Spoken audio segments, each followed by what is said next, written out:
Indo para o nosso terceiro bloco, nós vamos agora responder algumas questões da banca Divise, né? Foi uma prova lá de Juarez Távora, da Paraíba. Então, vamos começar pela prova de português. A Divise não tem uma regra, ela começa em português, às vezes conhecimentos gerais, mas nunca por administração pública, não que eu tenha respondido.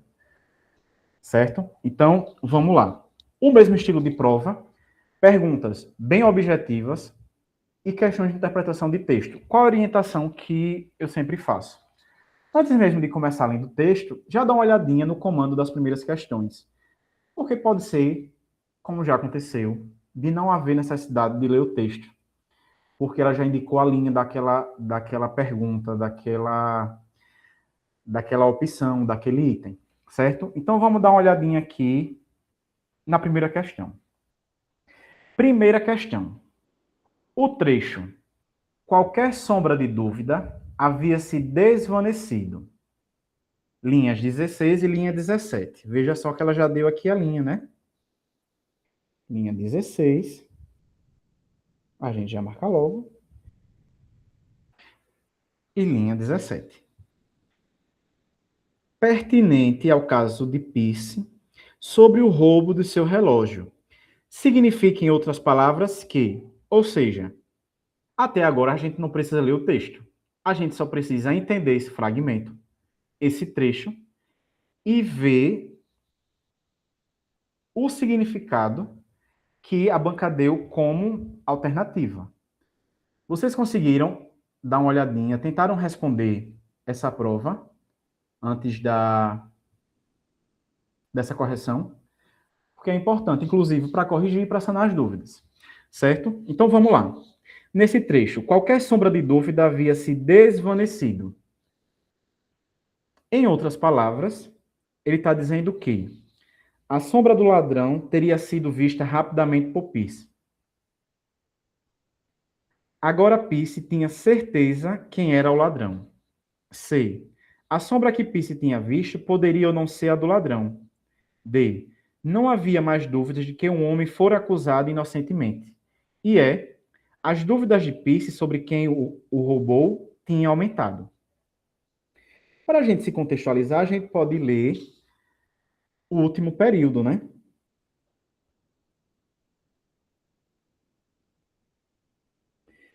Assim que formulou seu palpite, Pierce percebeu que acreditava ter acertado quem era o culpado do roubo do relógio. Aí ele diz: dei uma pequena caminhada em círculos que não demorou nem um minuto. Escreveria depois. E assim que me virei para olhar para eles, qualquer sombra de dúvida já havia se desvanecido. O que é essa expressão, qualquer sombra de dúvida já havia sido desvanecido? Que ela já havia sido retirada. Que qualquer dúvida que restasse sobre aquela situação já não havia. Leila está falando letra B. A letra A fala que a sombra do ladrão teria sido vista rapidamente por Pierce. Não, né? Agora Pierce tinha certeza sobre quem era o ladrão. Parece ser a letra B. C. A sombra que Pierce tinha visto poderia ou não ser a do ladrão. Não havia mais dúvidas de que um homem fora acusado inocentemente. As dúvidas de Pierce sobre quem o roubou tinham aumentado. Veja, se a gente fosse ao texto, a gente já teria uma noção geral do texto. Como ele direcionou as linhas, ele quer saber especificamente o que diz essa oração. Então, ela é melhor traduzida na letra B.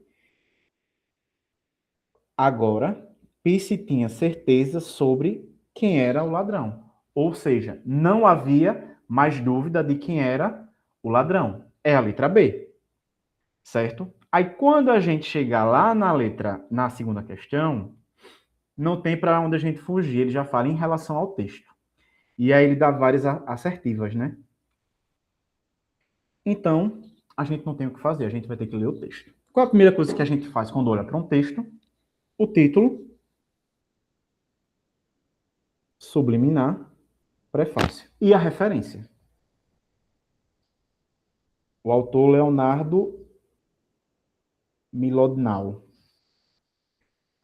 Em junho de 1879, o filósofo e cientista americano Charles Sanders Peirce viajava no navio a vapor de Boston a Nova York, quando seu relógio de ouro foi roubado da cabine. Quando seu relógio de ouro foi roubado da cabine. Veja que ele já começou a contextualizar a problemática. Peirce notificou o furto e insistiu para que todos os integrantes da tripulação se apresentassem no convés. Falou com eles, mas sem resultado. Em seguida, depois de uma pequena caminhada, fez algo estranho. Resolveu adivinhar quem era o culpado, mesmo sem ter nada em que se basear, como um jogador de pôquer. Ou seja, puramente aposta, é isso que ele está dizendo, né? Assim que formulou seu palpite, Pisse percebeu que acreditava ter acertado quem era o culpado. Dei uma pequena caminhada em círculos, que não demorou nem um minuto.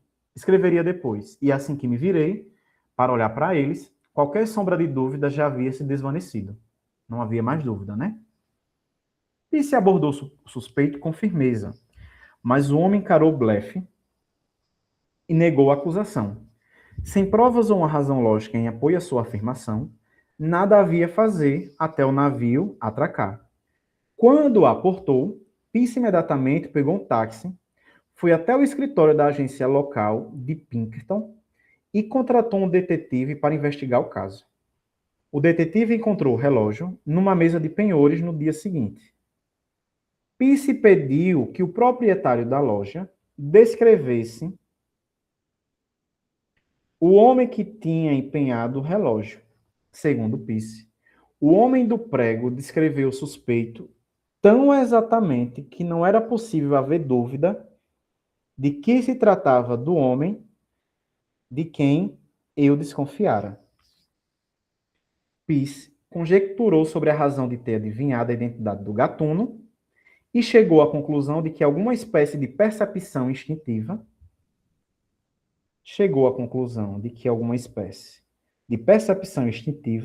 o guiara, algo que operava num nível abaixo do seu consciente. Agora a gente vai dar uma olhadinha na segunda questão. Peirce erra ao acusar um homem inocente, pois sendo norte-americano, ele sabe que em seu país o número de furtos é quase nulo.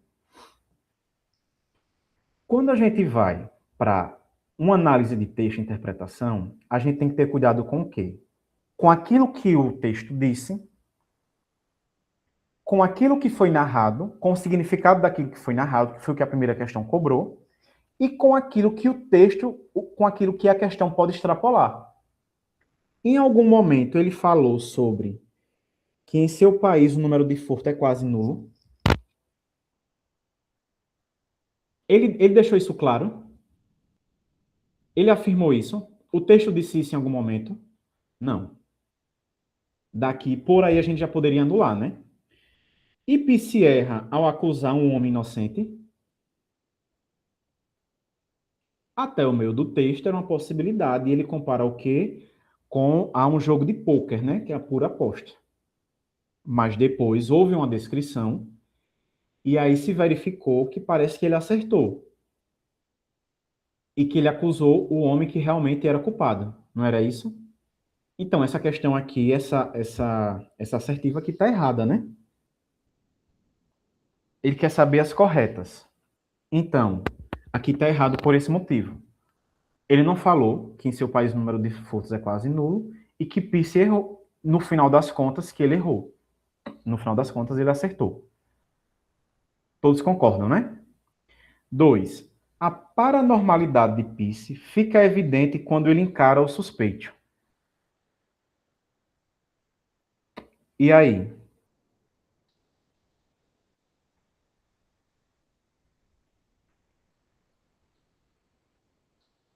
Vamos dar uma olhadinha aqui quando ele fala.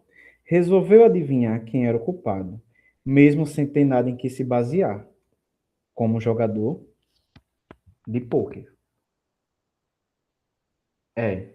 É exatamente isso, Beatriz. A gente algo na gente quer marcar, né? Mas o texto não fala sobre paranormalidade, muito pelo contrário. Fala que, do mesmo jeito que a moeda da sorte, como se faz no poker, né? Aposta pura, foi isso que ele fez. Então não fala de paranormalidade. A intuição que ele seguiu foi a de um jogador, a de uma aposta. Ele fez uma aposta. Então o texto não fala isso.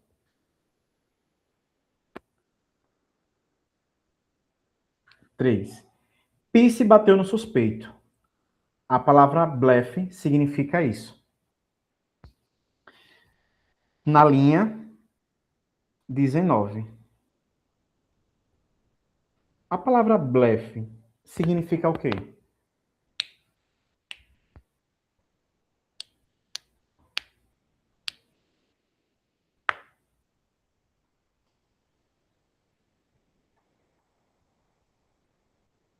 É aquele famoso tentar. Era isso que eu ia dizer, Eliana. É o nosso famoso. Ele jogou verde para colher maduro. Pronto, exatamente. E ele está dizendo que a palavra blefe indicaria que bateu no suspeito. E não, né? O bom dos ditados populares que faz a gente ter muito conhecimento, né? Assim, esse conhecimento de mundo, né? 4. Tudo não passou de uma intuição de Pisse e de um palpite certeiro. O texto fala isso, afirma isso? Afirma, né? Depois de insistir para que a tripulação fosse até o convés, Pisse fez uma pequena caminhada. Tá certo isso?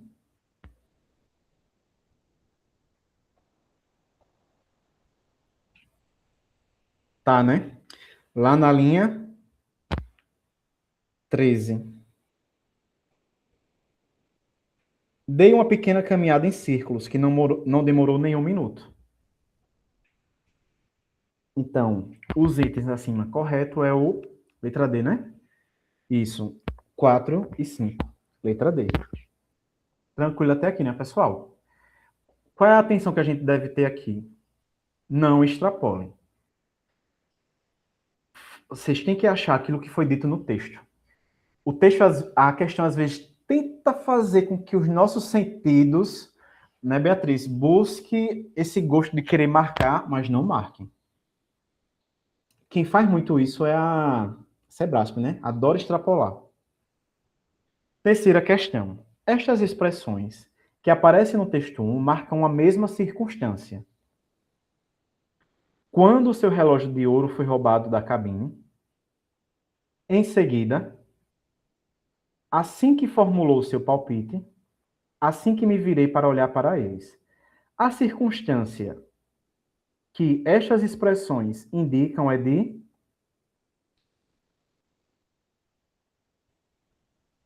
Pessoal, qual é a classe gramatical que indica a circunstância?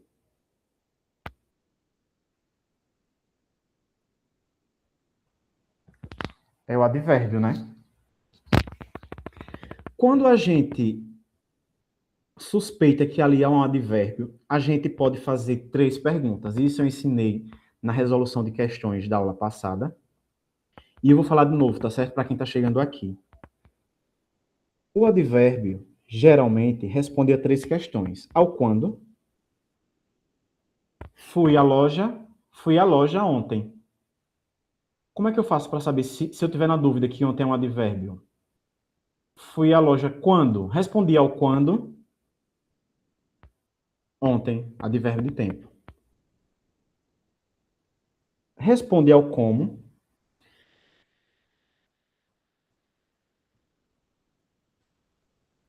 E responde ao onde.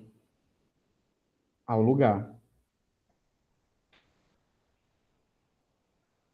Como eu falei, o quando indica o quê? O quando indica tempo. Então, ele já dá uma dica. Essas expressões que aparecem no texto marcam a mesma circunstância. Então, todas têm que marcar a mesma circunstância. Quando. Vamos lá. Vamos tentar aplicar aqui alguma dessas questões que a gente sempre faz ao advérbio, para ter certeza que ali é advérbio. Já começa, né? Quando? Quando é o quê? Tempo, né?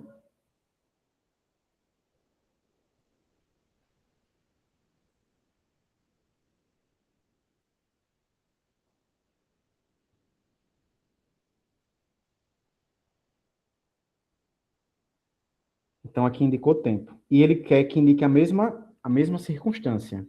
Em seguida, foi linha 7 e 8. Falou com eles, mas sem resultado. Em seguida, depois de uma pequena caminhada, fez algo estranho. Fez algo estranho quando? Em seguida. Respondeu quando também. O quando é o que? É tempo. Assim que formulou seu palpite, naquele momento em que formulou seu palpite, também indica tempo. Assim que me virei, no momento que me virei, também está relacionado ao quando, né? Então, está indicando o que aqui? Tempo. Certo? Essa questão é muito tranquila também, né? Vamos ver aqui a próxima. Quarta questão. Peirce conjecturou sobre a razão de ter adivinhado a identidade do gatuno e chegou à conclusão de que alguma espécie de percepção instintiva o guiara. A palavra o, em destaque no trecho, faz uma referência a um elemento anterior na mesma frase, que é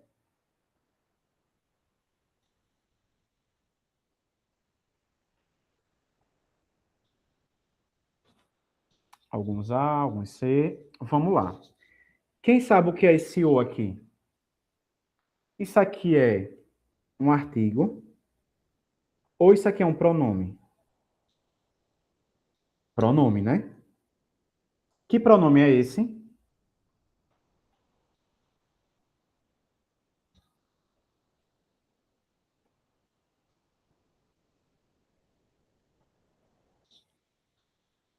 Pessoal, do caso, tem que saber.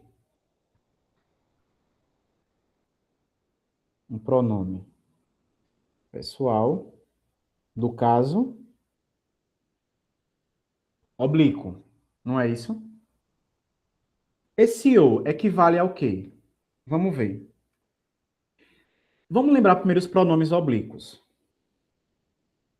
Me, te, se,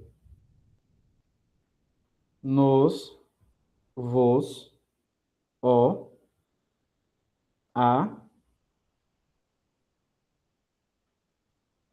lhe. E os, Não consigo. e os seus plurais, né? Vou deixar aqui o S entre parênteses. E os seus plurais, os, as e lhes. Eu estou revisando isso porque pronome oblíquo é uma coisa que a Divise cobra muito.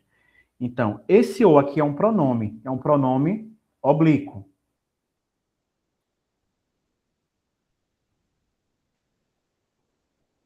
Mete-se, nos, vos, ou alhe. Certo? A gente tem que lembrar o seguinte: sempre que aparecer um pronome oblíquo, ele tem função de quê? De objeto direto. E o lhe sempre, aqui é a regra, sempre é um objeto indireto. Certo? Anote essas informações. Agora vamos ver a frase. Peirce conjecturou sobre a razão de ter adivinhado a identidade do gatuno e chegou à conclusão de que alguma espécie de percepção instintiva o guiara. Guiara, a gente tem aqui um verbo transitivo direto, né? Guiara quem? Guiara ele. Esse o tem função de ele, de guiara ele. Quem é o ele aqui nessa oração? É Peirce. Veja, Peirce conjecturou sobre a razão de ter adivinhado a identidade do gatuno. Beleza. E chegou. Quem chegou? Ele chegou, não foi, ó?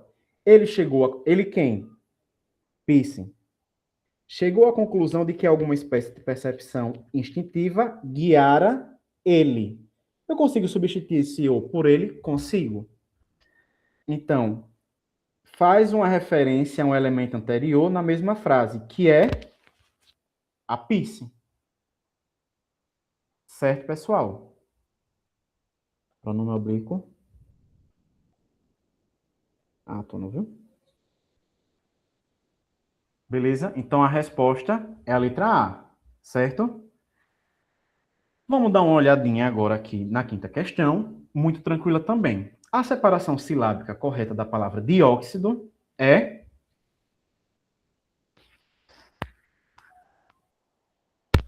letra C, né?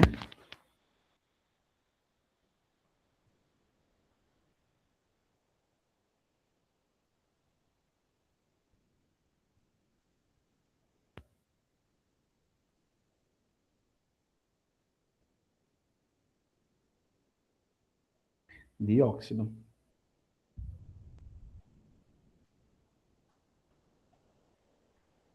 Essa aqui é tranquila, né, pessoal?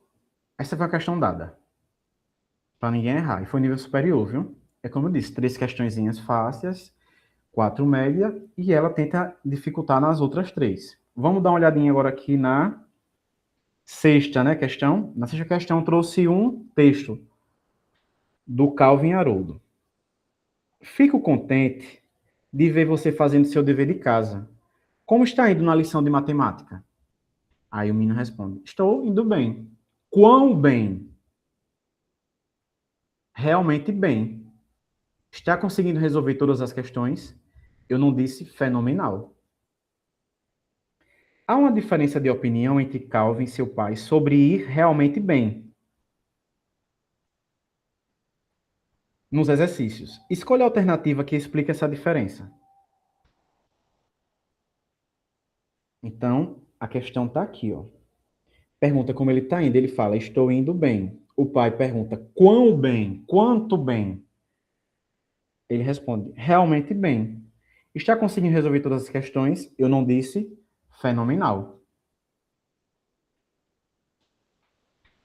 Vamos lá para a questão. Escolha a alternativa que explica essa diferença de realmente bem. O pai de Calvin acha que realmente bem é conseguir resolver todas as questões. Calvin acha que é conseguir resolver algumas questões. O pai de Calvin acha que realmente bem é tentar fazer todas as questões. Calvin acha que é apenas pesquisar sobre como resolvê-las. O pai de Calvin exige que o filho faça todos os exercícios. Calvin ironiza, dizendo que não pode ser tão fenomenal. A diferença de opinião é apenas quanto ao número de exercícios. 100% dos exercícios resolvidos são o ideal para o pai. 50% são o ideal para Calvin. Veja aqui como já extrapolou, né? A diferença de opinião gera um conflito entre Calvin e seu pai. O menino fica extremamente irritado com a intromissão do pai em seus estudos. O pai de... A maioria está falando aqui letra A, né? O pai de Calvin acha que realmente bem é conseguir resolver todas as questões. Beleza, isso aqui está claro, né? Quão bem? Realmente bem. E ele fala, está conseguindo resolver todas as questões? Então, até aqui, certo. Calvin acha que conseguir... Calvin acha que é conseguir resolver algumas questões. Certinho. O gabarito é a letra A mesmo. As outras questões está extrapolando. Alguém ficou em dúvida em alguma outra alternativa? Não, né? Sétima. A pergunta quão bem, dita pelo pai de Calvin, no segundo quadrinho, teria o mesmo efeito de sentido se fosse como da alternativa está indo bem mesmo, o quanto você está indo bem, sério, foi bem, que nada. O quão dá uma ideia de quê? De intensidade, né? E quando ele fala quão bem, está tentando quantificar o quanto foi bem.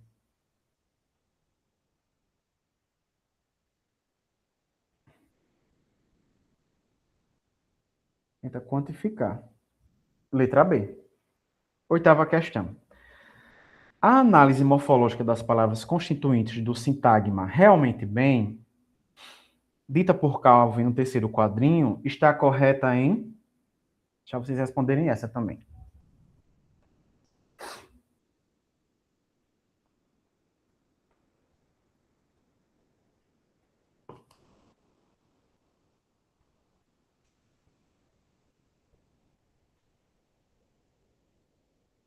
BA.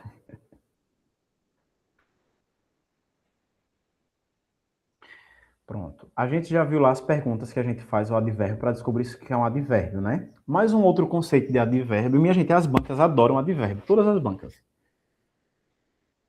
O advérbio é uma classe gramatical que modifica o quê? Modifica um verbo, que modifica um adjetivo e modifica o quê? O outro advérbio. Não é isso? Ele está perguntando a análise morfológica das palavras.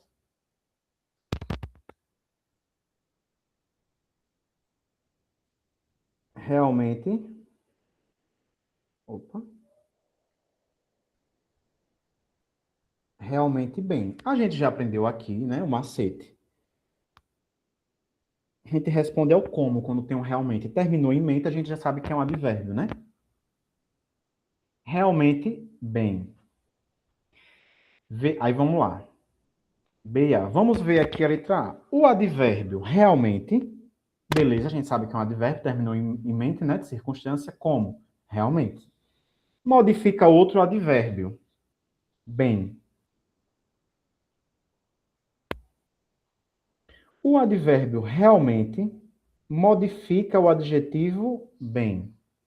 E aí?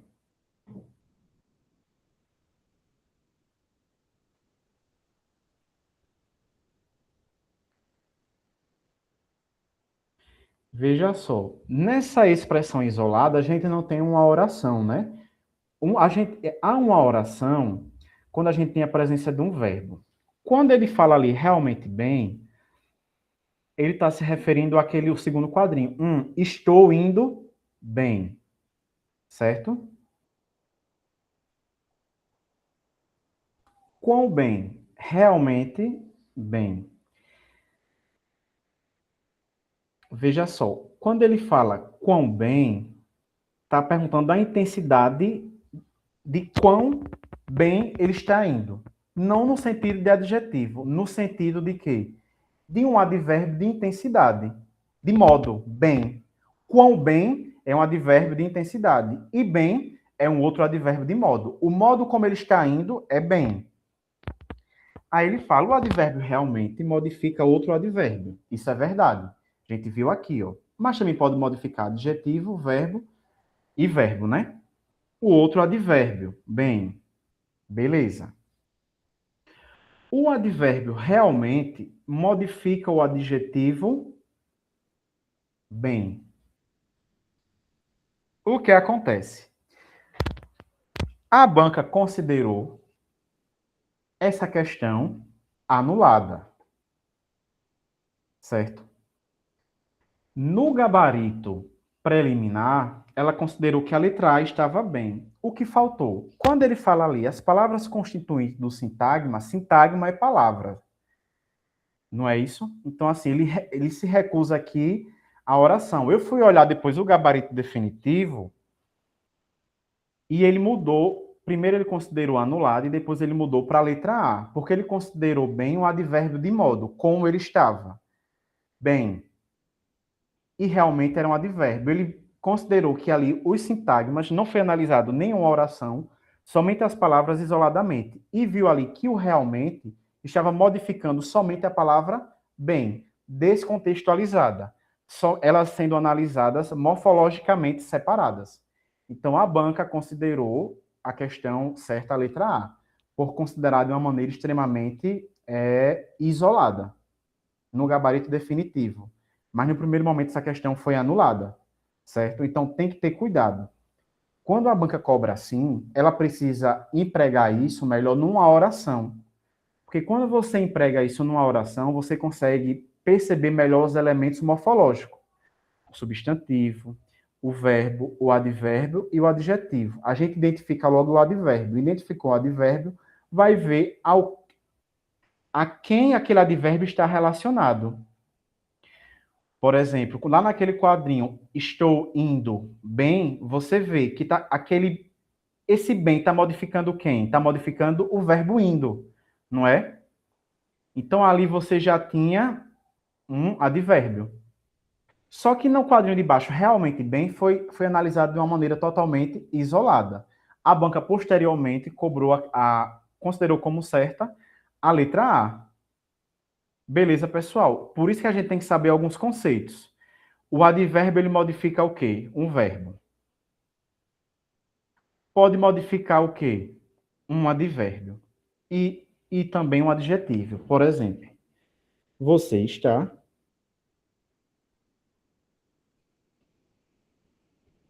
muito bonito. Aqui eu tenho um adjetivo, né? E aqui eu tenho um advérbio intensificando o quão bonito você está. Não é isso?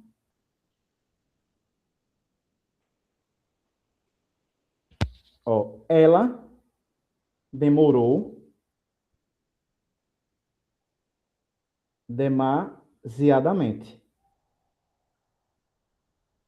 O advérbio demasiadamente está modificando quem? O verbo demorou. Como ela demorou? Demasiadamente. É isso que eu estou dizendo para vocês sobre o advérbio. Quando ele se conecta a um verbo, a um adjetivo e um advérbio. Em orações assim, é fácil da gente identificar. Então, a própria banca teve uma confusão para tentar consertar essa questão. Beleza? Vamos agora para as últimas questões. Nona questão. Com base na leitura do texto, a gente vai ter que ler o texto. Julga as informações abaixo, em V verdadeira e F de falsa, e em seguida analise a alternativa contendo a ordem correta das respostas de cima para baixo. Beleza. Vendida como cura milagrosa para autismo, MMS gera alerta entre pais e governo. De Mariana Versolato e Natália Cassian. Uma substância usada em produtos de limpeza, como alvejante, conhecida como MMS, sigla em inglês para solução mineral milagrosa, tem sido vendida e indicada de forma enganosa, como cura do autismo, à revelia das autoridades sanitárias, de entidades médicas e de alertas internacionais sobre seus riscos. Sites como Mercado Livre, vídeo nas redes sociais e grupos no WhatsApp atrelam o dióxido de cloro a promessas de supostas curas para ludibriar pais que estão desesperados para ajudar seus filhos. Em muitos casos, as mães são apontadas como culpadas pelo transtorno, que não tem cura, como estratégia de venda. Para ajudar a conter a disseminação de notícias falsas a respeito do autismo e da MMS, um grupo de mães de filhos com autismo se organizou para denunciar vendas irregulares, livros e vídeos com informações falaciosas, e também orientar outros pais que já caíram ou ainda podem cair no conto da MMS. Vamos lá. A reportagem é falsa e pode ser enquadrada como uma fake news. Não, a reportagem está sendo usada para denunciar algo falso, mas a reportagem não é falsa. Não é isso? Ela fala sobre um conteúdo falso. Então, essa afirmativa aqui está incorreta. 2. A reportagem trata de uma notícia falsa. Beleza. Sobre um tratamento duvidoso contra o autismo. Beleza. Isso é verdadeiro. A reportagem condena as mães que fizeram uso do falso tratamento. Não está condenando as mães. Está dizendo que ela é um público mais falso, mais fácil, que acaba caindo, né? Nessas propagandas falaciosas, né? Segundo a reportagem, o autismo pode ser curado de outra forma, não com MMS. Não, né, minha gente? Ele fala aqui, ó. Ele diz aqui, não tem cura.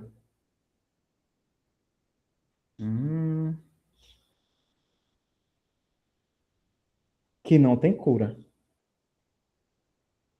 Achou difícil de interpretar o item 2?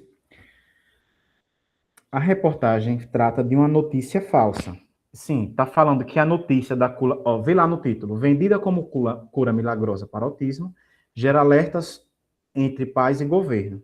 Aí ele diz, a reportagem trata de uma notícia falsa. Isso, sobre uma notícia falsa. Sobre um conteúdo falso.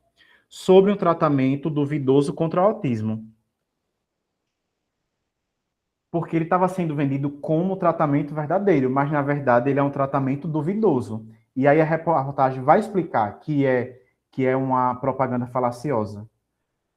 Porque a palavra nutrícia traz uma dúvida se está concordando com a reportagem ou sobre o tratamento. Vamos lá. A reportagem trata de notícia falsa. Uma notícia falsa sobre o quê? Sobre um tratamento duvidoso sobre o autismo. Vamos ver.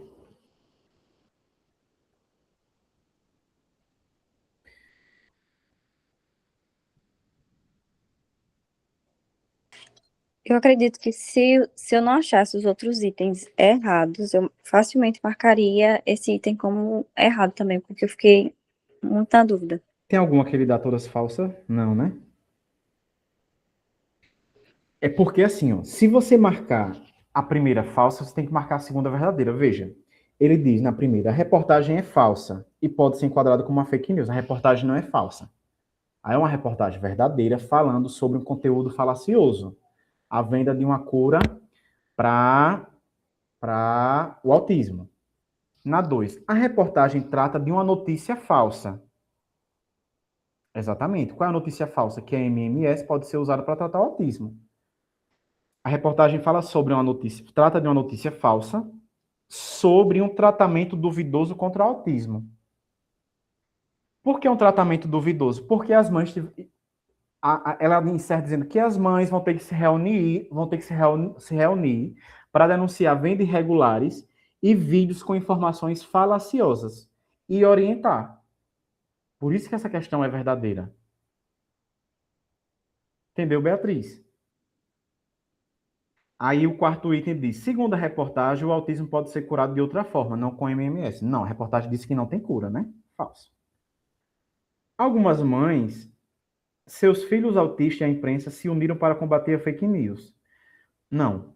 Os filhos autistas e a imprensa, não. As mães que estão fazendo esse movimento de denúncia, né? Falso também. E aí, qual é a alternativa? É a letra E. Pode falar, Vinícius.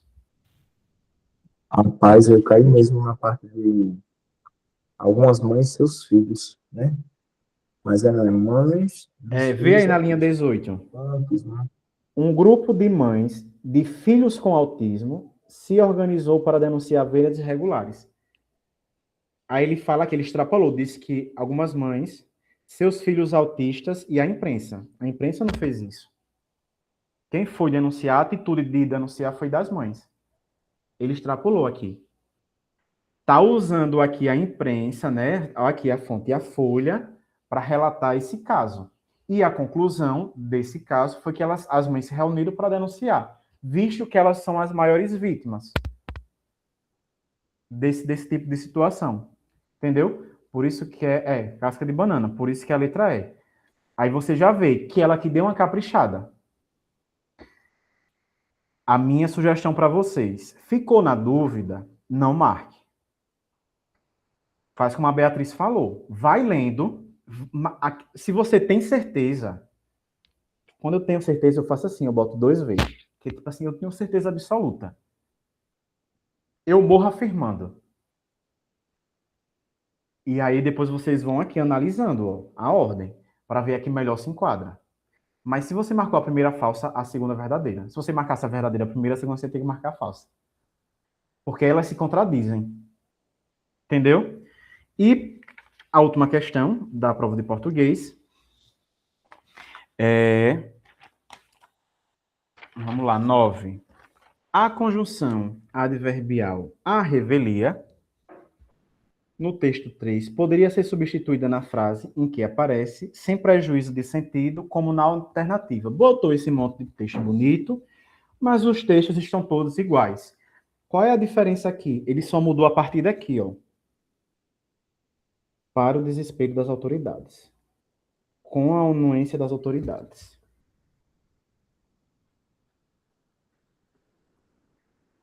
Como?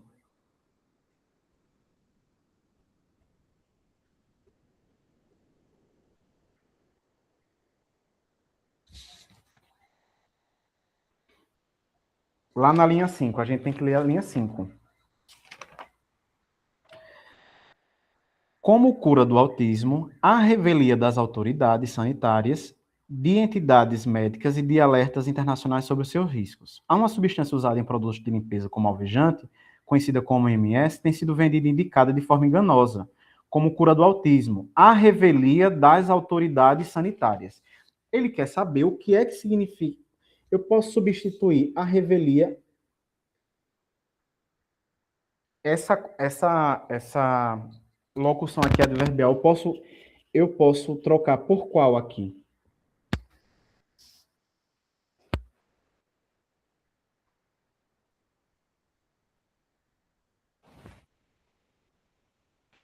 É isso que ele está perguntando. Leila falou letra E. A revelia. Veja só. Lá no original diz, como cura do autismo, a revelia das autoridades sanitárias. Eu posso trocar para o desespero, posso trocar com a anuência, posso trocar por com o apoio. É isso que ele quer. Ele colocou o texto todinho, mas ele só quer saber se pode trocar a palavra a revelia por essas aqui. A revelia significa para o desespero? Não, né? Não significa para o desespero. Tem que olhar o contexto. Com a anuência, não, né? Com a permissão das autoridades sanitárias, feito isso periodicamente? Não, não é isso que está dizendo. Com o apoio, a revelia é com o apoio? Não, né? É o contrário, né? Sem nenhuma preocupação? Não. A revelia é sem o conhecimento. A revelia eu posso trocar por sem o conhecimento das autoridades sanitárias. Colocou essa questão grande só para a gente cansar. Quando você vê uma questão da divisa pedindo para substituir, ela vai trocar somente uma expressão. Ó. Beleza? Vamos dar uma olhada. Essa deu para ir para a eliminação pelo contexto. Dá para ir para a eliminação pelo contexto? Dá. Dá para ir tranquilamente. Ou pelo significado mesmo, viu, Leila? Pelo significado. Você vê que o significado aí não bate. Vamos dar uma olhadinha agora aqui em conhecimentos gerais. Essa prova de conhecimentos gerais, ela já cobrou parecida, só mudou os autores e as regiões. Vocês vão ver, ó. O filho dos brasileiros, Kleber Mendonça Filho e Juliano Dornelli, premiado no Festival de Cannes, foi o filme brasileiro, né? O homem que utilizou os gêneros para fazê-lo explodir, o coreano Bong Joon-ho, ganhou com o filme Parasite a Palma de Ouro da edição de Cannes. Parasite é uma fascinante alegoria sobre as relações humanas e as diferenças sociais, graças à simbiose, primeiro, e à relação parasitária depois, entre duas famílias, uma pobre e a outra de classe alta, cujos filhos se tornam amigos. Bong converte-se no primeiro coreano a ganhar este prêmio. Ascende com a palma a uma categoria que já demonstrava com sua carreira. O prêmio do júri, o terceiro em importância, foi para Les Misérables, da debutante Lady Lee. E também para o filme dos brasileiros Kleber Mendonça Filho e Juliano Dornelles. Essa prova, essa prova aí foi de 2018 para 2019. Aí ele quer saber aqui qual foi o filme brasileiro de Kleber Mendonça Filho e Juliano, premiado no Festival de Cannes. Qual vocês marcariam? A Vida Invisível, Memórias, Bacurau, Traidor, Era uma Vez. Uma coisa que a gente tem percebido no cinema brasileiro, que os filmes que têm ganhado destaque nos festivais estão sempre na televisão.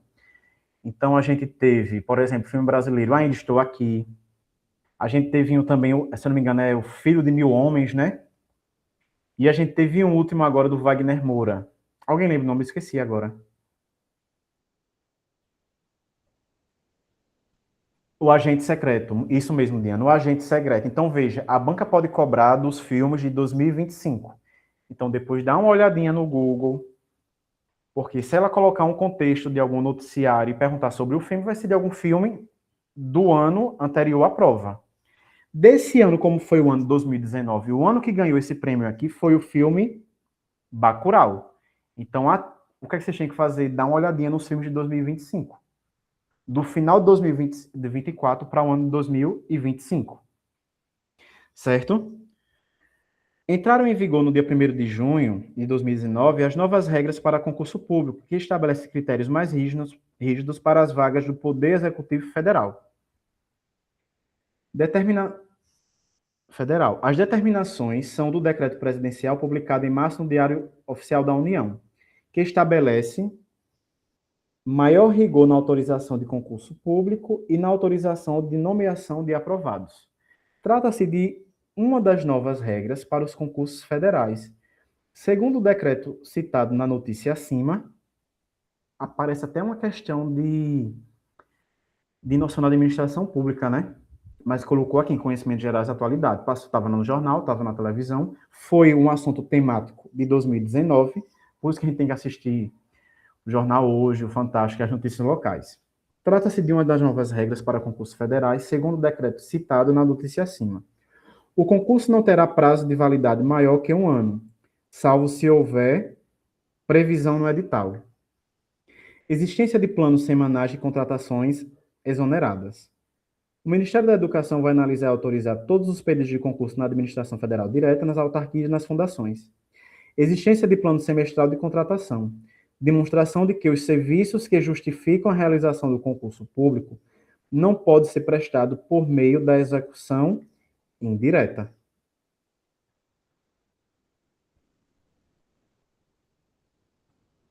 O Ministério da Educação vai analisar e autorizar todos os pedidos de concurso na administração federal direta, nas autarquias, nas fundações, que ele pode analisar, beleza, e autorizar todos os pedidos, essa palavra é uma palavra excludente, viu, em prova, Vinícius? Todos os pedidos. Dava para a gente excluir a letra C por causa de todos os pedidos. Que o MEC vai analisar, beleza, agora que ele vai autorizar todos, aqui tem uma palavra excludente. Aí ele fala que o concurso não terá prazo de validade. O texto está falando sobre prazo de validade, fala de um maior rigor na autorização de concurso público e na autorização de nomeação de aprovados. Dá para a gente eliminar aqui também. Fala sobre plano semestral de contratação. O concurso público é justamente para não ter planos semestrais, é para ser algo com estabilidade, né? Aqui você tem que ir por um conhecimento geral que você tem. Existência de plano semestral de contratação não cai na mesma questão da letra B. Quando cai questão assim, a divisa meio que dá resposta no texto, inclusive nas questões de administração pública. O gabarito que a banca considerou foi a letra E. Demonstração de que os serviços que justificam a realização do concurso público não podem ser prestados por meio de execução indireta, e sim por execução direta. Na questão 13, a segunda região do Brasil de maior extensão litorânea é a?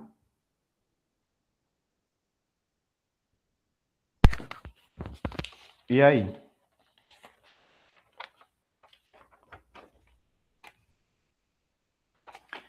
Sudeste.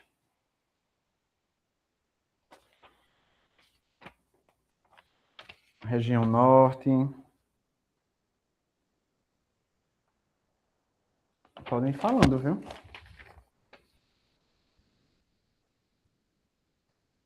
Qual é a maior região com maior extensão litorânea?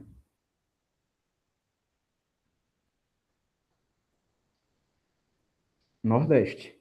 E a segunda maior?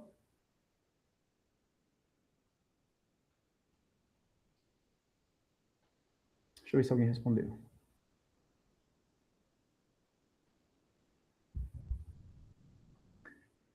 A segunda maior é a letra A, viu? É a Sudeste.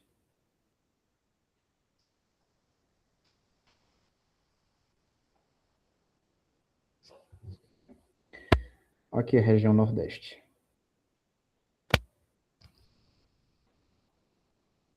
Ou a região Sudeste.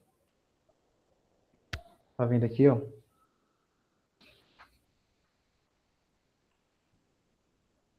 Onde está o Espírito Santo, o Rio de Janeiro e São Paulo. Então, a alternativa, letra A. Sudeste. E a primeira é o Nordeste. E qual é o estado que tem a maior extensão litorânea?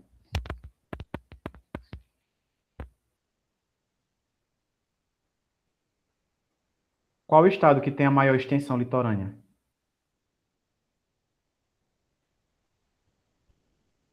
Não, qual estado? Não é a região, não. Não, pessoal. Isso, é o estado, não região. A região que tem a maior extensão litorânea é o Nordeste. E qual é o estado? É a Bahia. E qual é o estado que tem a menor extensão litorânea? A Bahia é o que tem a maior. E qual é o menor? Com a menor extensão litorânea? Com a menor é o Piauí, viu? É só uma tripinha, viu? Oi. Tá vendo aí no mapa? Vamos lá. Então, letra A. A Argentina faz fronteira com os seguintes estados brasileiros. E aí?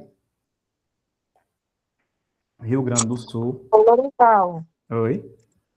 o Piauí é menor do que Sergipe? É. Vixe. Ó, olha aqui no mapa. Ó Sergipe. Ó Piauí. É maior ou menor? O maior estado com a maior extensão litorânea é a Bahia. E o estado Ah, com a menor extensão litorânea é o Piauí. A Bahia é a maior e o Piauí é a menor. entendi. Eu achava que Viu? era Sergipe. É, mas não é não, porque... É não. Porque Sergipe é o menor estado, né? Aí a gente já entende que tem a menor... que poderia ser ele. Agora Entendi. vamos... Entendeu? A Argentina faz fronteira com os seguintes estados brasileiros. E aí, pessoal? A Argentina.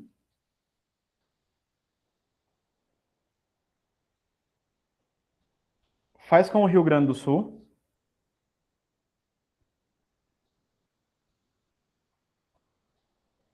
Sim ou não? Sim, né? Faz com o Mato Grosso.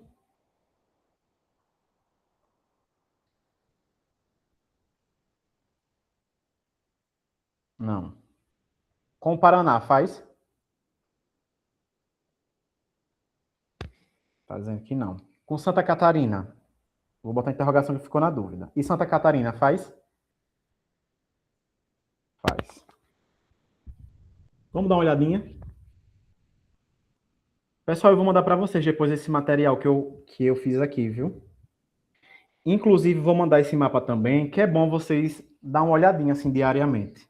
Porque pode perguntar dos outros países que fazem limite com os estados brasileiros. A gente já viu que a Divisa gosta de perguntar isso. A Argentina faz limite com o Paraná, com Santa Catarina e com o Rio Grande do Sul. Quem faz divisa com Mato Grosso? Somente a Bolívia. Então, Mato Grosso não. Resposta letra E. A obra abaixo, denominada Moça com Fita Azul, é de autoria de... Aí ele vai dizer lá. Oswaldo de Andrade, Cândido Portinari, de Cavalcante, Anita Malfatti e Tarsila do Amaral.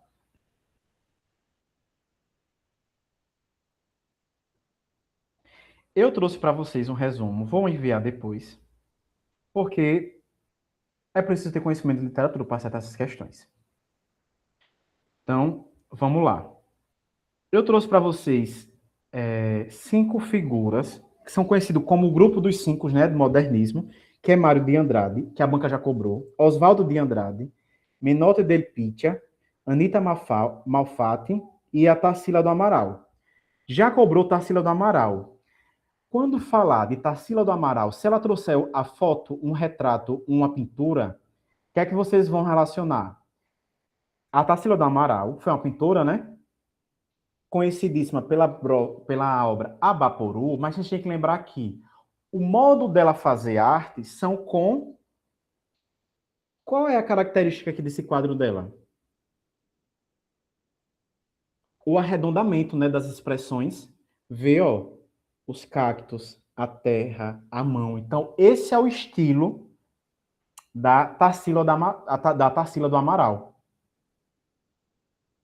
Beleza? Eu quero que vocês memorizem isso. Falou de Tarsila do Amaral, lembra do Abaporu. Se for uma questão sobre ela, ela vai trazer uma obra que tem as figuras têm essa característica arredondada, certo? A Anita Malfatti, que é uma pintura também, ela usa muito uma pintura à base de óleo. É uma característica. A obra mais conhecida dela é a obra Tropical, que é essa daqui, ó.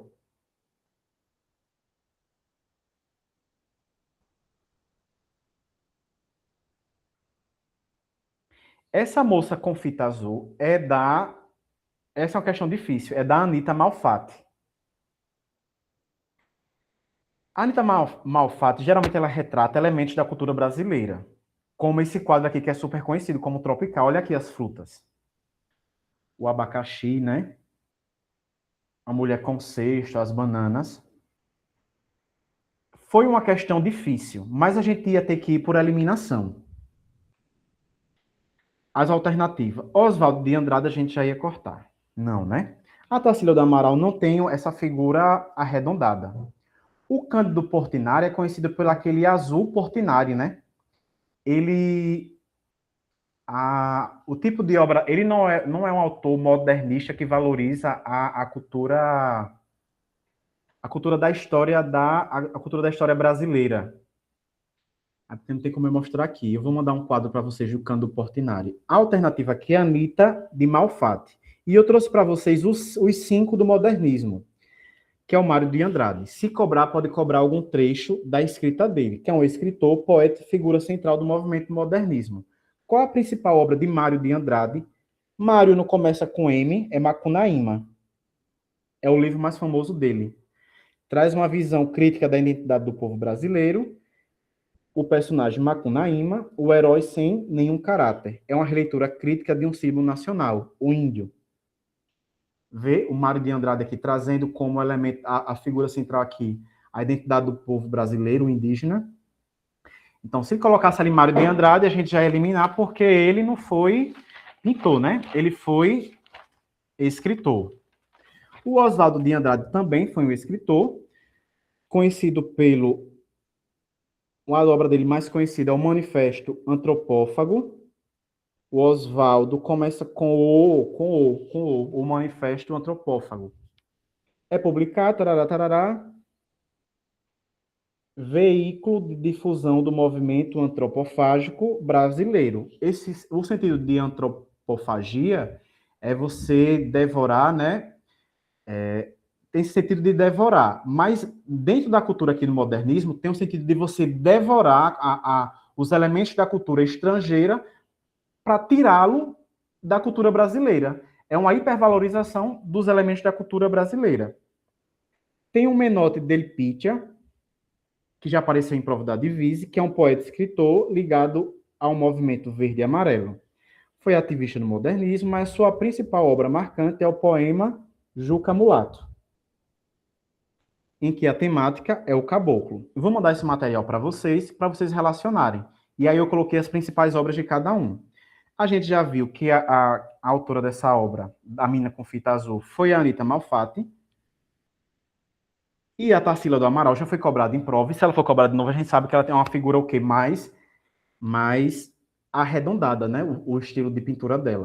Se caiu da Tarsila, da Anita, a gente vai lembrar dessas pinturas mais com expressão de pintura a óleo, a mão livre, com óleo.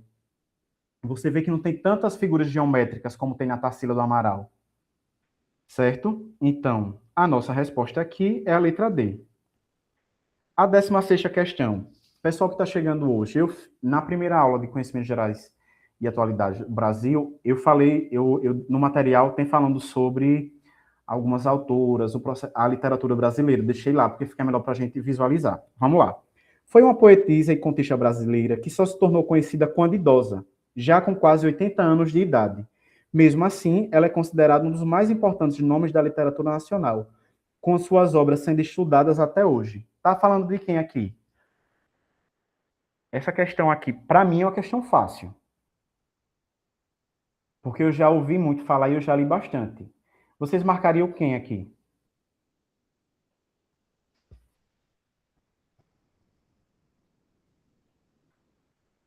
Beatriz fala Cora Coralina. Adélia Prado ainda é viva. Tive o prazer de encontrar com ela já 2 vezes. Gente, essas características aqui, dessa poetisa com 80 anos de idade, que foi descoberta nessa idade, é a Cora Coralina, lá de Goiás, tá certo? Essas características aqui retratam a Cora Coralina. Nesse material que eu vou mandar para vocês, eu trouxe um breve resumo, dessas escritoras da cultura brasileira, um pouco mais detalhado com as principais obras, porque a banca já cobrou alguma delas. Eu ainda só não vi Adélia Prado. Eu não lembro de ter visto também Marta Medeiros. Eu sei que já caiu Clarice Lispector, mas não era a alternativa certa. Beleza? Aí, leia com atenção. É um arquipélago brasileiro no Oceano Atlântico, sendo um território federal alinhado à costa do Espírito Santo, situado no Oceano Atlântico e a cerca de 1.200 quilômetros a leste de Vitória. São usadas com base da Marinha e áreas de observação meteorológica, não ocorrendo ocupação humana. Não há ocupação humana. É formado por 2 ilhas principais, 2 ilhotas e íngremes, inacessíveis, e vários rochedos menores espalhados. Os, os trechos acima fazem referência a... Já dá para a gente eliminar aqui Fernando de Noronha. Por quê? Ele diz que não há ocupação humana. E a gente sabe que em Fernando de Noronha tem ocupação humana, não é isso, pessoal? Dá para a gente eliminar mais o que aqui? Dá para a gente eliminar a letra A, né? As ilhas Ursa Menor e Ursa Maior. Aqui está ligado com o quê? Com astrologia, né?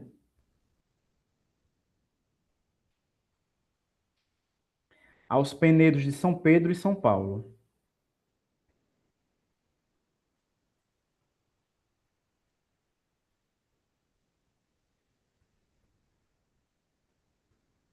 E aí?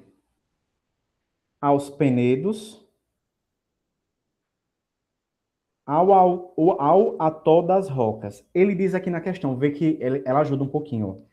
2 ilhas principais, 2 ilhotas íngremes, ao atol das rocas. Tá falando só de uma, né? Não é ela. E aí, D ou E?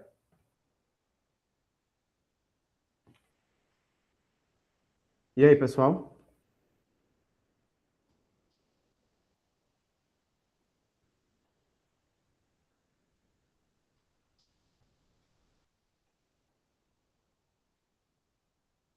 Penedos são rochas, né? A alternativa certa é a letra D, certo? Como ela já cobrou, pode ser que ela cobre a descrição de alguma outra. A Divise faz isso, ela aproveita a questão e cobra o significado das outras. Aí, nesse materialzinho aqui, eu separei também. Eu não vou ler para vocês por causa do avançar da hora, certo? Aí vocês vão fazer uma leitura e vai estar relacionado à questão. Em relação aos aspectos da região Nordeste, analise. A capital brasileira foi muito tempo localizada na região, Salvador, hoje capital da Bahia, e a quarta cidade mais populosa do Brasil.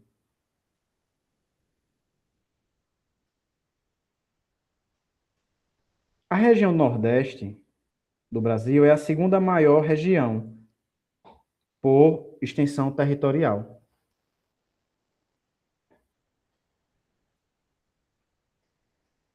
Os principais rios da região Nordeste são o São Francisco, que nasce em Minas Gerais, região Sudeste, até a divisa entre os estados de Alagoas e Sergipe, e o rio Parnaíba, o norte da região. A bacia maranhense também tem grande importância. E aí? A segunda maior região por extensão territorial, e eu já dei isso para vocês em Conhecimentos Gerais e Atualidade nas aulas, é a região Centro-Oeste, viu? O que se fala nas outras alternativas é correto. Alternativa letra B. Analise o trecho e assinale a alternativa que completa corretamente a lacuna.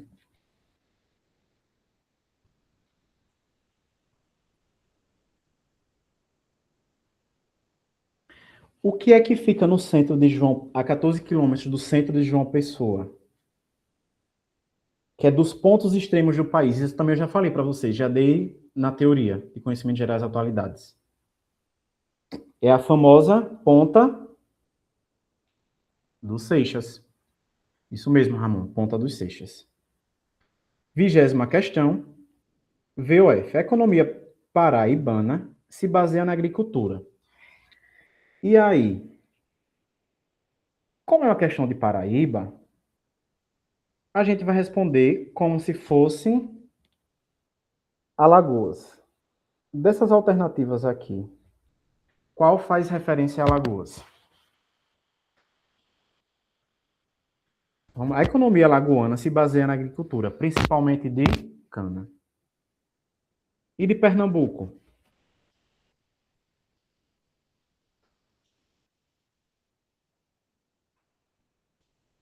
Cana também. Isso mesmo, cana também. Beleza? Pessoal, respondam essa questão 21 e 22, que é só o tempo de eu ir aqui rapidinho ao banheiro. Viu? Bem rapidinho.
Vamos lá. Segundo o Estatuto de Servidores... Opa, deixa eu ver aqui. Segundo o Estatuto dos Servidores Públicos do município de Juarez Távora, são formas de provimento em cargo público todas as alternativas abaixo, exceto. A gente não precisa ser de lá ou conhecer o Estatuto de lá para saber qual é a resposta. Exceto reintegração é forma de provimento de cargo. Isso vocês têm que saber, viu? Reversão é, readaptação é, nomeação é, exceto indicação. Eu fiz uma tabelinha para quem está chegando agora no material. Tem uma tabelinha lá só com as formas de provimento de cargo. Vamos revisar todas na revisão de véspera, viu? Configura crime. Conseguiram fazer a 22?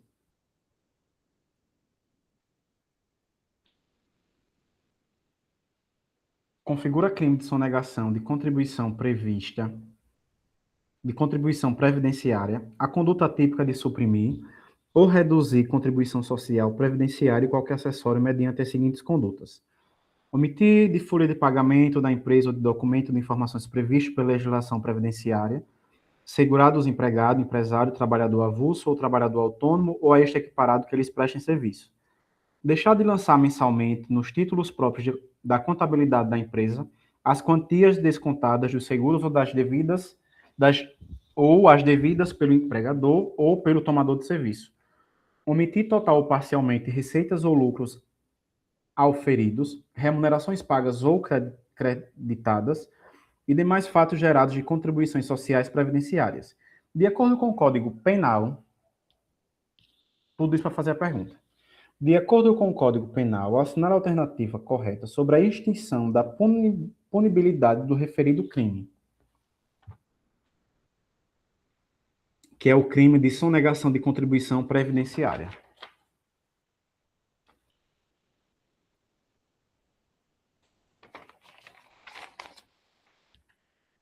Sobre o crime de sonegação de contribuição previdenciária, ele dá aqui as condutas, e aí ele já dá a teoria para a gente revisar, e a resposta dessa questão é extinta a punibilidade se o agente espontaneamente declara e confessa as contribuições, importâncias ou valores e presta as informações devidas à Previdência Social, na forma definida em lei ou regulamento antes do início da ação fiscal. Vamos ver as outras alternativas para ver se dá para a gente retirar elas aqui.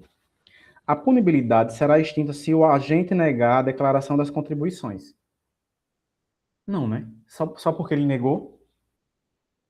Inexiste a figura da extinção da punibilidade no ordenamento. Inexiste a figura da extinção da punibilidade? Não, né? Pode ser retirada a punibilidade, de acordo com a lei. A punibilidade será extinta por simples deliberação do juízo, inexistindo qualquer critério específico em lei para tal. Há critério específico, que é o que está na letra E, né? Não será extinta a punibilidade, mesmo se o agente espontaneamente declare e confesse as contribuições, importâncias ou valores e preste as informações devidas à Previdência Social na forma definida em lei ou regulamento, antes do início da ação fiscal. Então, sobre a questão sobre a extinção da punibilidade do referido crime, tem a extinção dela, dentro dessa forma definida da lei. Beleza? Na questão 23, assinar a alternativa correta que corresponde à conduta típica do crime de tráfico de influência, conforme dispõe o Código Penal. Essa questão a gente trabalhou, essa teoria na aula passada, não foi? Não sei se vocês lembram. Qual é a definição do crime de tráfico de influência?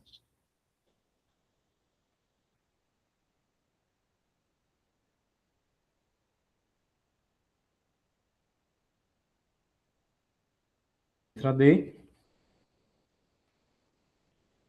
Solicitar, exigir, cobrar ou obter para si ou para outrem, vantagem ou promessa de vantagem, a pretexto de influir em ato praticado por funcionário público no exercício da função. Exatamente. Letra D. Vocês percebem que naquela aula da semana passada, toda prova tem?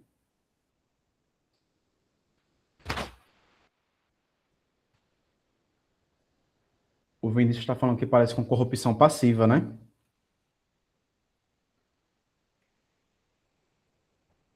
Se ele fosse cobrar sobre corrupção... Mas a questão aqui, Vinícius, ele está cobrando o conceito do crime de tráfico de influência.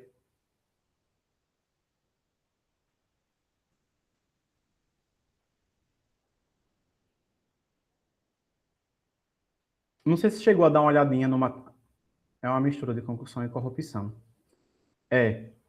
Por isso que, assim, não tem para onde correr. Tem que dominar a teoria dessas definições que foi dada na aula passada. O material eu mandei para você.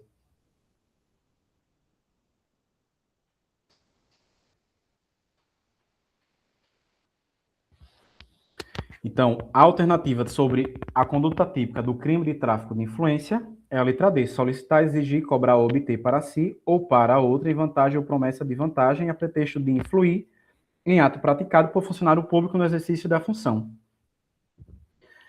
Olha aqui uma questãozinha interessante. Analise o trecho e assinale a alternativa que completa corretamente a lacuna. Considera-se funcionário público, para os efeitos penais, quem exerce cargo ou emprego, função pública. E aí?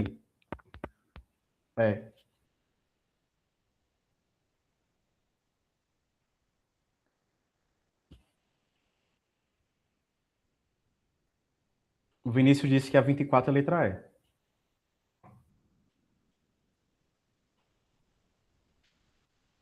Mais alguém? Meu povo, vamos terminar, viu? A gente já falta só 5 questões para a gente acabar. Exatamente. Letra E. Embora transitoriamente ou sem remuneração. É isso que diz a lei. Adriano, diretor de penitenciária, deixou de cumprir seu dever de vedar aos presos o acesso ao aparelho telefônico. Essa é boa. De acordo com o Código Penal, Adriano praticou o crime de condescendência criminosa, advocacia administrativa, prevaricação, violência arbitrária ou desvio de função.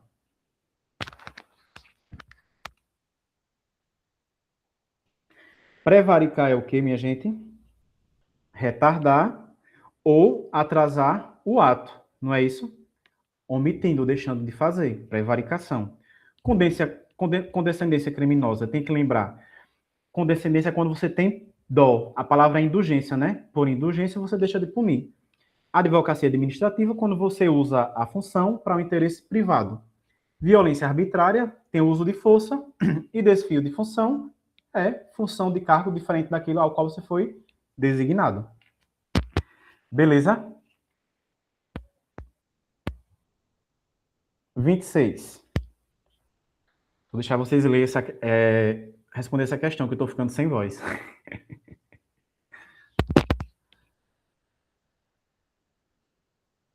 Vamos lá.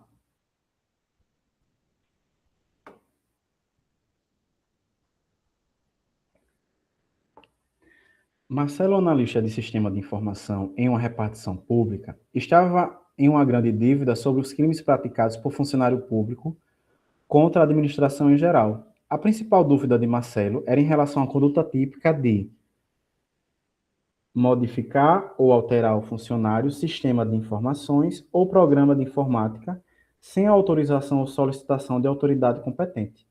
Para efeitos do Código Penal, a prática desta conduta configura crime de... A leitura do comando dá a resposta. Modificação ou alteração não autorizada de sistema. Não é inserção de dados falsos em sistema de informação. Ele mesmo dá a resposta aqui, ó. Foi uma questão, Marta, que você tem que prestar atenção, porque ele deu a resposta. Vê se não bate, ó. Modificar ou alterar. Sem autorização, não autorizada. De sistema de informação, tá só deslocado. Viu que ele deu a resposta? Concussão é a vantagem, que se você vai requerer a vantagem devido à função do seu cargo, né? Excesso de exação é você exigir um tributo por meio por meio vexatório. E peculato é quando você se apropria de bem, né? Desvia ou você concorre para esse desvio. Certo? A gente erra tanto até acertar, né, Vinícius? 27.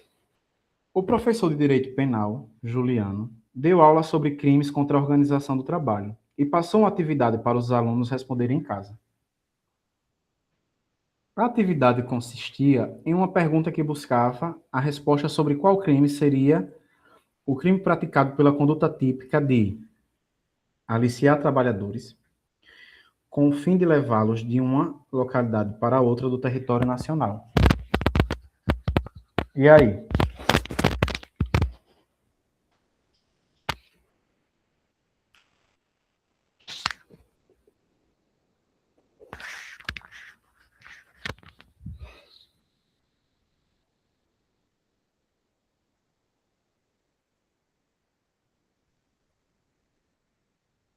É a letra E. Aliciamento de trabalhadores de um local para outro do território nacional. Mais uma vez ela deu a resposta, tá vendo? Às vezes ela dá a resposta. Se você fosse confundir com a letra A, por que não é a letra A? Porque aliciamento para o fim de imigração é quando você vai recrutar por engano ou fraude para outro país. E aliciamento para o fim de imigração é quando você obriga a saída de brasileiros para o exterior. Certo? Por isso que a letra E. 28. O crime de invasão do estabelecimento industrial, comercial ou agrícola, sabotagem, é caracterizado pela conduta típica de Vou deixar vocês lerem essa questão, viu?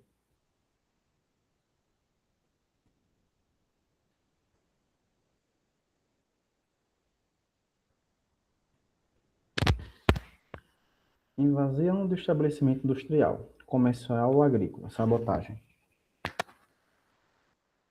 Se é uma invasão, você vai invadir. Ou ocupar estabelecimento industrial, comercial ou agrícola.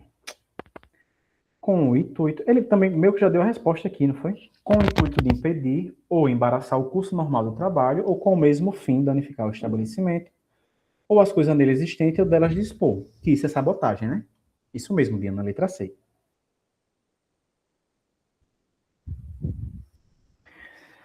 (29) Sobre as disposições constitucionais acerca da nacionalidade, julguem os itens a seguir e assinale a alternativa correta.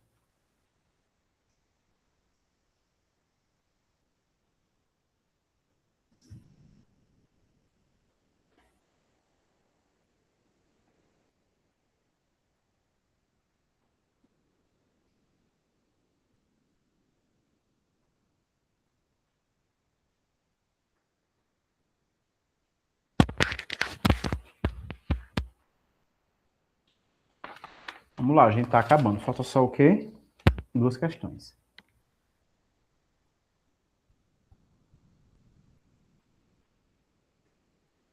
E aí, que alternativa vocês marcariam nessa?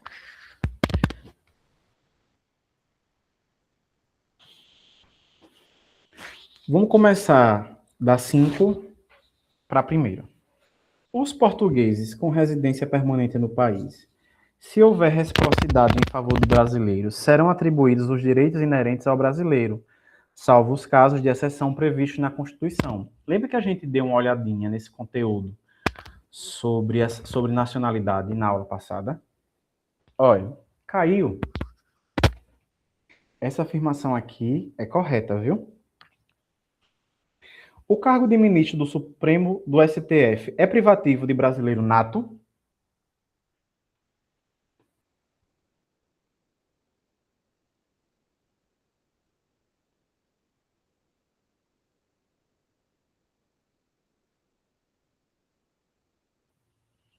É privativo de brasileiro nato?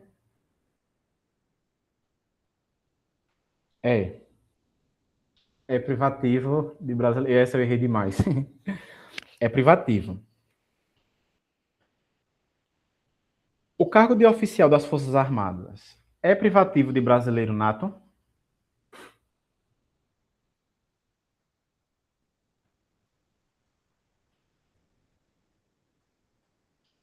É privativo de brasileiro nato. A lei poderá estabelecer distinção entre brasileiros natos e naturalizados?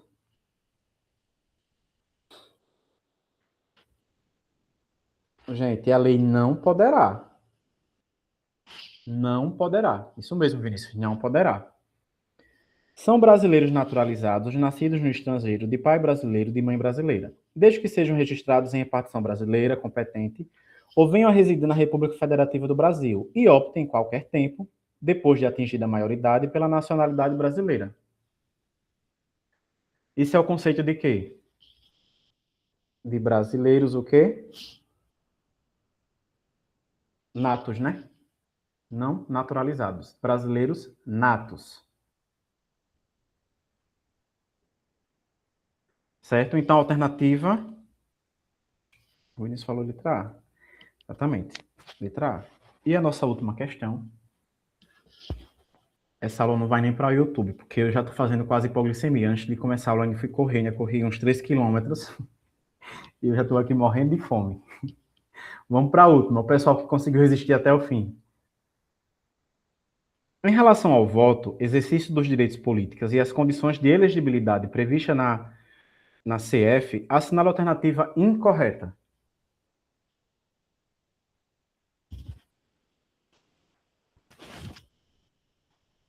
São inelegíveis os inalistáveis e os analfabetos. Está lá na Constituição. São inelegíveis, ou seja, não pode ser elegíveis, não podem ser eleitos. Durante o período do serviço militar obrigatório, os militares conscritos não poderão se alistar como eleitores. Isso aqui é verdadeiro, minha gente? A letra D? Verdadeiro ou falso? Os militares não poderão se alistar como eleitores durante o serviço militar? É verdadeiro, viu? O alistamento eleitoral e o voto são obrigatórios para os maiores de 18 anos. A gente sabe, né? Não podem alistar-se como eleitores os estrangeiros. Verdade. A menos que sejam naturalizados, né? A incorreta é essa. O domicílio eleitoral na circunscrição não é condição de elegibilidade. Essa é a alternativa incorreta. E as demais são as alternativas corretas. Então, para todo mundo que chegou até aqui, muito obrigado pela participação. A gente já está na reta final. Semana que vem já é a nossa revisão. A gente vai se encontrar terça, quinta e sábado. Não é isso? Isso, 27, 29 e 31. Então, aproveitar o tempo. Quem não conseguiu chegar ao fim, não tem problema, assiste depois. E a gente vai encerrando por aqui. Então, até umas 11, 11 e pouco, eu consigo subir essas aulas para YouTube. Pessoal, obrigado pela participação. Quem chegou agora, eu espero que tenha gostado. E, como eu já disse, estou disponível para vocês, ou no privado, ou lá no grupo, para sanar alguma dúvida. Tá certo? Então, valeu aí e até a próxima aula.